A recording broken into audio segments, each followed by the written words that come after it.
Good morning students, आप सभी का स्वागत है आपके अपने YouTube channel maths for you academy में। आज हम आपके लिए लेके आए हैं यहाँ पर कि कक्षा 7 की गणित विषय की वर्कशीट नंबर 16 दिनांक 19/11/2020। यहाँ पर हमारा चैप्टर चल रहा है प्रायोगिक ज्यामिति यानी कि प्रैक्टिकल ज्योमेट्री। हमारा यहाँ पर चैप्टर चल रहा है। आइए विचार और चर्चा करें। किसी तल में, पहला क्वेश्चन है, किसी तल में एक बंद आकृति जिसकी 3 भुजाएं, 3 कोण और उसको क्या कहते हैं। यानी कि एक तल है जिसमें एक बंद आकृति यानी कि बंद आकृति है, 3 भुजाओं और 3 कोण, 3 भुजाओं और 3 कोणों से बनी आकृति, ये जो बन गई आकृति, ये इसको क्या कहा जाता है। तो इसका नाम आपको सब बच्चों को पता है, तो आप तुरंत बता सकते हैं कि इसका नाम क्या है, त्रिभुज है। यानी कि इंग्लिश में कहा जाता है ट्राइंगल। यानी कि 3 साइड से जो क्लोज्ड फिगर है जिसमें 3 क्या है साइड्स हैं, 3 साइड्स हैं और 3 क्या है एंगल हैं, तो इसको क्या कहा जाता है, यहाँ पर क्या कहा जाता है, ट्राइंगल कहा जाता है, यानी कि त्रिभुज कहा जाता है। आगे हाँ, एक त्रिभुज के तीनों अंत्य कोणों का योग कितना होता है, कितना होता है भाई, 180 डिग्री होता है। कितना होता है, 180 डिग्री होता है। तीसरा क्वेश्चन है, रिक्त स्थान भरिए त्रिभुज की किन्हीं 2 भुजाओं की लंबाइयों का योग तीसरी भुजा की लंबाई से क्या होता है, कम होता है या अधिक होता है। यहाँ कहा जा रहा है रिक्त स्थान भरिए त्रिभुज की किन्हीं 2 भुजाओं की लंबाइयों का योग तीसरी भुजा से हमेशा अधिक होता है। 2 भुजाओं का योग तीसरी भुजा जो होगी उससे अधिक होगा। चौथा यहाँ सवाल है, भुजाओं और कोणों के आधार पर त्रिभुजों का वर्गीकरण लिखिए। तो भुजाओं के आधार पर भी 3 प्रकार होते हैं और यहाँ पर कोणों के आधार पर भी 3 प्रकार होते हैं। तो इसके लिए हम ऑलरेडी आपको वीडियो बना चुके हैं, वो त्रिभुज के प्रकार, कोणों के आधार पर त्रिभुजों के वर्गीकरण हम ऑलरेडी वीडियो बना चुके हैं। आपको लिंक में उसका डिस्क्रिप्शन में आपको उसको दे दूंगा या फिर आई बटन में जाकर आप उसको देख सकते हैं। तो भुजाओं और कोणों के आधार पर त्रिभुजों का वर्गीकरण वहाँ पर बिल्कुल मैंने बहुत अच्छी तरीके से एक एक को आपके लिए समझाया है, तो आपके लिए मैं डिस्क्रिप्शन में उसका लिंक अवश्य प्रदान कर दूंगा, तो आप वहाँ से देख सकते हैं। तो आगे यहाँ पर आओ सीखें कि दिए गए मापों से त्रिभुज कैसे बनाया जाता है। हमें याद रखना चाहिए कि नंबर 1, कोई 3 भाग होते हैं, एक त्रिभुज को विशिष्ट रूप से निर्धारित किया जा सकता है। तो माप के निम्नलिखित सेटों में से किसी एक को दिए जाने पर एक त्रिभुज की रचना की जा सकती है। तो सबसे पहले यहाँ पर आपके लिए कहा गया तीनों भुजाएं आपको दी हुई हों तब आप त्रिभुज बना सकते हैं। दूसरा, कोई 2 भुजा दी हुई हो और उनके बीच का कोण आपको दिया हुआ हो, यानी कि एक साइड, बीच का एंगल और एक साइड। तीसरा है, कोई 2 कोण तथा उनके बीच की आपको भुजा दी गई हो या फिर आपको समकोण त्रिभुज में कर्ण और एक भुजा दी गई हो, तो इसके अनुसार आप ट्राइंगल्स बना सकते हैं, यानी कि त्रिभुज बना सकते हैं। दूसरा, दिए गए माप के साथ एक त्रिभुज की रचना करने के लिए हमें पहले एक रफ स्केच बनाना चाहिए। बिगर रफ स्केच के अगर हम बनाते हैं तो यानी कि हम उसमें अवश्य गलती करेंगे। तो इसलिए सबसे पहले कभी भी आपसे कोई ट्रायंगल बनाने के लिए कही जा रही है या चतुर्भुज बनाने के लिए कही जा रही है, तो आप सबसे पहले उसका रफ स्केच बनाइए। उसके बाद में आपको आगे का प्रोसीजर करना चाहिए, जो यानी कि रचना के स्टेप्स हैं, जो चरण हैं, वो आपको उसके बाद में करने चाहिए ताकि उसमें कोई गलती की गुंजाइश ना रहे। तो आइए इसको उदाहरणों की मदद से समझते हैं। एग्जाम्पल फर्स्ट है, अब तीनों भुजाओं की लंबाई ज्ञात SSS कसौटी के अनुसार, यानी कि आपको अगर तीनों साइड्स गिवन हैं तब कैसे उसकी रचना आप करेंगे। तो एक त्रिभुज ABC की रचना करनी है, जबकि AB 5 सेंटीमीटर है, BC 6 सेंटीमीटर है, CA 7 सेंटीमीटर है। तो चरण 1 में पहले हम दी हुई माप की एक रफ आकृति खींचते हैं। तो सबसे पहले यहाँ पर हमने रफ स्केच बना लिया, ये 6 सेंटीमीटर, ये 5 सेंटीमीटर और ये 7 सेंटीमीटर। तो सबसे पहले रफ स्केच बनाया है। उसके बाद में यहाँ पर जो हमने नीचे 6 सेंटीमीटर लिया, तो यहाँ पर सबसे पहले हमने 6 सेंटीमीटर की लाइन यहाँ पर खींच ली है, जिसका नाम BC है, तो BC हमने यहाँ पर कहा।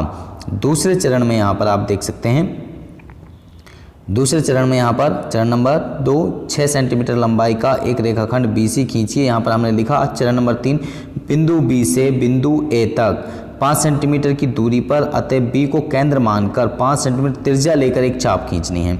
तो यहाँ से यानी कि जो बी पॉइंट से यहाँ से एक चाप यहाँ पर ये वाली चाप लगाएंगे 5 सेंटीमीटर प्रकार खोलकर, यानी कि जो आपका कंपास है उतना ओपन करेंगे 5 सेंटीमीटर स्केल से नापकर और उतना यहाँ से चाप लगाएंगे। लोहे वाले पॉइंट को आप यहाँ पर बी पर रखेंगे और उससे फिर यहाँ पर जो पेंसिल वाला है यहाँ पर आप उससे क्या करेंगे, आर्क लगाएंगे, यानी कि चाप लगाएंगे। ये जो चाप दिख रही है आपको ये लगाएंगे। फिर यहाँ पर सी पॉइंट से आप 7 सेंटीमीटर यानी कि कंपास को ओपन कर कर यानी कि प्रकार को खोलकर फिर यहाँ से ये वाली चाप लगाएंगे जो इधर से लगी हुई है।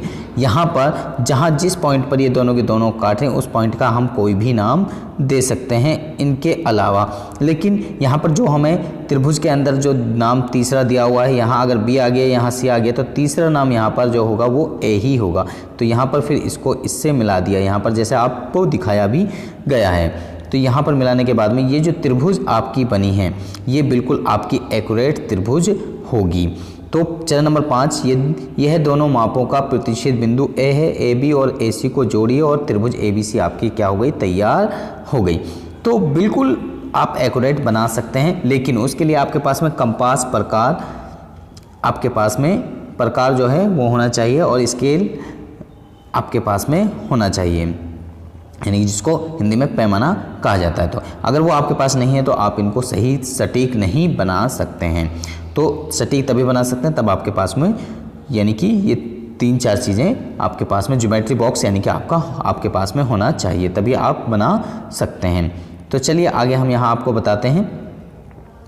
जब हम कोई दो भुजाएं उनके बीच का कोण ज्ञात हो तो SAS कसौटी का प्रयोग करते हैं। तो उदाहरण के तौर पर एक त्रिभुज PQR की रचना कीजिए। जब दिया है कि PQ 3 सेंटीमीटर है, QR 5.5 सेंटीमीटर है और एंगल PQR 60 डिग्री आपको दिया हुआ है, यानी कि आपको दो साइड्स दे रखी हैं, ये साइड दे रखी हैं और एक कोण दिया हुआ है। तो पहले हम दी हुई माप की एक रफ आकृति बनाते हैं जिसमें हमें आगे बढ़ने में सहायता मिलेगी। आकृति नंबर 1, जैसे यहाँ पर आपको रफ स्केच यहाँ पर बनाकर दिखा रखा है तो ऐसा ही रफ स्केच आप बनाएंगे। तो यहाँ पर जैसे यह बना के दिखा रखा है आपको पहले से रफ स्केच, यहाँ पर PQR ये हो गया, यहाँ पर ये QR ये 5.5 है, ये 3 सेंटीमीटर और ये एंगल आपका 60 डिग्री है। तो सबसे पहले आप यहाँ पर अब क्या बनाएंगे, तो यहाँ पर सबसे पहले आप यहाँ 5.5 सेंटीमीटर की लाइन खींचेंगे। फिर यहाँ पर आप Q पॉइंट पर यहाँ पर 60 डिग्री का ये 60 डिग्री का कोण बनाएंगे और एक लाइन खींचेंगे। ये जो लाइन खींची हुई है आप देख सकते हैं। तो ये लाइन कितनी भी लंबी हो सकती है, लेकिन हमें इतनी लेनी है कि जो हमारे यहाँ पर ये 3 सेंटीमीटर की है तो 3 सेंटीमीटर से ज़्यादा हो, उससे कम ना हो। अगर कम लेते हैं तो यानी कि वहाँ पर गलती होने के चांसेस होंगे, तो इसलिए ये 3 सेंटीमीटर से ज़्यादा हमने ली। फिर यहाँ पे Q पॉइंट से 3 सेंटीमीटर प्रकार को खोलेंगे, यानी कंपास को ओपन करेंगे और यहाँ से कट लगाएंगे। जो ये कट लगा ये P पॉइंट होगा और P और R को यहाँ पर P और R को यहाँ पर ज्वाइन कर दिए। तो यहाँ से यहाँ तक हमने क्या किया, ज्वाइन कर दिया। ज्वाइन करने के बाद में जो ये ट्रायंगल बनी, ये ट्रायंगल जो होगी हमारी, ये हमारी कंप्लीट ट्रायंगल हो गई हमारी PQR। तो PR को जोड़िए, इस प्रकार त्रिभुज PQR प्राप्त हो जाता है, यानी कि ट्रायंगल PQR आपका कंस्ट्रक्ट हो गया। तो इस तरीके से आप कंस्ट्रक्शन इजीली कर सकते हैं, जैसे एग्जाम्पल में भी आपको यहाँ पर दिए गए हैं। चलिए अभ्यास करें। एक समबाहु त्रिभुज की रचना कर रहे हैं जिसकी भुजा 5.5 सेंटीमीटर आपको दी गई है। तो आगे यहाँ पर दूसरा क्वेश्चन है, त्रिभुज ABC की रचना करें जबकि AB 3 सेंटीमीटर, BC 5.5 सेंटीमीटर और त्रिभुज ABC 60 सेंटीमीटर। इसी प्रकार त्रिभुज ABC को काटकर त्रिभुज PQR पर रखिए। क्या आप क्या देखते हैं और लिखिए। तो ये जो स्टेप्स हैं, जो ये सवाल आपसे कहा गया है दूसरा वाला, ये सेम टू सेम, सिर्फ यह जो दूसरा क्वेश्चन है हमारा, ये क्वेश्चन नंबर 2 जो है, एग्जाम्पल नंबर 2, सेम यही है, सिर्फ नामों का अंतर किया है। किसका अंतर किया गया है, नामों का अंतर किया गया है। तो चलिए कोई नहीं, हम अगले उसमें पेज में आपको इन दोनों को समझाते थे। सबसे पहला क्वेश्चन है, एक समबाहु त्रिभुज की रचना करनी है। समबाहु त्रिभुज की रचना करनी है और यहाँ पर हमसे कहा गया है कि जो साइड है उसकी वो कितनी है, 5.5 सेंटीमीटर की हैं। तो यानी कि हमारी सारी साइड्स उतनी ही उसकी लंबाई की होंगी। तो सबसे पहले हम क्या करेंगे, सबसे पहले एक लाइन खींचेंगे, कितने की, 5.5 सेंटीमीटर की। फिर आप यहाँ इससे कंपास के जो नुकीला जो हमारी उसकी नोक है जो लोहे वाली, उसको यहाँ पर रखेंगे। उसके बाद में यहाँ से आप यहाँ क्या करेंगे, यहाँ पे आर्क लगाएंगे। फिर इसी तरीके से यानी कि वो आर्क कितने उसकी खोली आपने, जितनी लंबाई की ये लाइन है यानी कि 5.5 ही आप लंबाई की यानी कि कंपास को ओपन करेंगे उतना आर्क लगाएंगे। इसी तरीके से यहाँ से आप कंपास से 5.5 ही सेंटीमीटर प्रकार खोल के चाप लगाएंगे। जो ये पॉइंट कटा आपका, तो आप कुछ भी नाम रख सकते हैं, जैसे यहाँ पर हमने इसका BC और यहाँ पर जहाँ कटा वो A, तो इनको यहाँ पर ज्वाइन कर दिया। आप सीधा करेंगे उससे कंपास, उससे स्केलर कंपास से, तो आपका बिल्कुल एक्जैक्ट बनेगा। तो इस तरीके से आप इनको इजीली बना सकते हैं, कोई भी दिक्कत आपके सामने नहीं आएगी। दूसरा यहाँ पर आपको बनाना था क्वेश्चन नंबर 2 में त्रिभुज ABC बनाना था, जिसमें BC आपको 5.5 दे रखी है, तो यहाँ पर ये आपकी 5.5 सेंटीमीटर हो गई।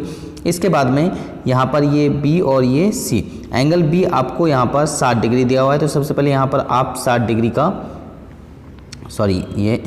यहाँ पर 60 डिग्री का कोण बनाते हुए एक लाइन खींचेंगे। कितने का, 60 डिग्री का कोण बनाते हुए लाइन खींचेंगे। फिर यहाँ से इस पॉइंट से आप यहाँ पर 3 सेंटीमीटर प्रकार खोल के चाप लगाएंगे। कितना, 3 सेंटीमीटर का, यहाँ से यहाँ तक का की जो लंबाई होगी यहाँ से यहाँ तक की, वो 3 सेंटीमीटर प्रकार खोल के आप चाप लगाएंगे। यहाँ पर जहाँ काटता है वो पॉइंट हो गया हमारा A, और इसको यहाँ से इसको मिला देंगे, जो ये पॉइंट होगा इस पॉइंट से मिला देंगे, तो ये त्रिभुज जो बनेगी हमारी वो त्रिभुज ABC बन जाएगी। जब इसको अगर हम PQR पे, इन्होंने कहा है कि त्रिभुज PQR पे अगर हम रखते हैं तो वो बिल्कुल दोनों की दोनों बराबर आकृति होंगी। तो मुझे लगता है कि ये वीडियो सभी बच्चों को समझ में आ गया है। अगर आपको समझ में आ गया तो आप हमारे वीडियो को लाइक करें, शेयर करें, कमेंट करें, और इसके साथ में अगर आप अभी तक हमारे चैनल पर नए हैं तो आप हमारे चैनल को सब्सक्राइब कीजिए, और इसके साथ में बेल आइकन को जरूर प्रेस करें, ताकि आपको आने वाले हर वीडियो के अपडेशन साथ में मिलते रहे। आप बच्चे हमारे साथ में बन रहे हैं हमारी नेक्स्ट वीडियो तक। आप सब बच्चों का इस वीडियो को देखने के लिए धन्यवाद।